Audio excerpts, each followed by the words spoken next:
can't certainly be fully dependent on this, and that's why when we realized what happened to our cell service, we rolled back the clock and went to radio. And I am so grateful that our local stations were willing to indulge us and put up with all of us showing up non-stop to be able to provide that information, because that truly became our lifeline for those who were not connected through cellular activity or who lost power. So that will be one that will go in. We'll continue to make sure that we improve upon our responses.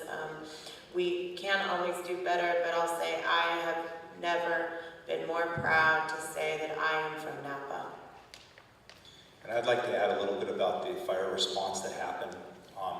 That fire grew so quickly that, we are always prepared for emergencies and fires, but we can only throw so many resources at it. I was one of the first ones to arrive at scene up on Atlas Peak Road, and I got up to about the 2700 block, and before I even got there, I actually called my boss and said, this is going to be a team fire.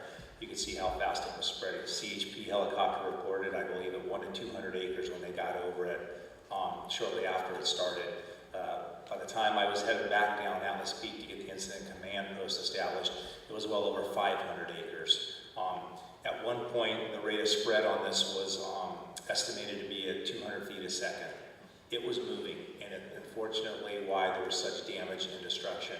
The Atlas Peak Fire Safe Council, the Soda Canyon Fire Safe Council has done so much work to prevent wildfires from starting. Defensible space, it was all in place.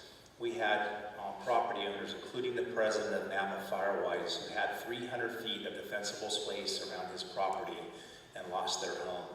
And when you have that kind of a weather pattern, which we were in low humidities and high winds for red flag, it is difficult to contain even with aircraft. And that fire grew so fast, there was nothing stopping it, and it was all we could do to save lives and ensure that we did not kill our firefighters and law enforcement brothers and sisters that were going door to door to get everyone out. I will tell you that I ordered 100 fire engines to that fire alone within the first hour. Question about agriculture. For crop that still needs to be harvested, are special considerations being given to access the property in evacuation zones? So what I can say is that we recognize that this is go time in the valley. That harvest is a priority, and we are working with the sheriff, with CHP, and ensuring that there is access wherever possible.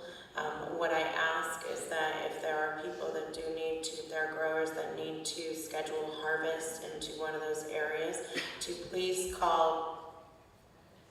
Someone give me that number. 253-4501. I think I'd have it memorized by now. 253-4501, and tell us what your agricultural need is, and we will patch you through to our agricultural commissioner, Greg Clark. So call 253-4501, and we will deal with it accordingly. That's where all agricultural calls need to be placed. But again, that is going to be subject to safety.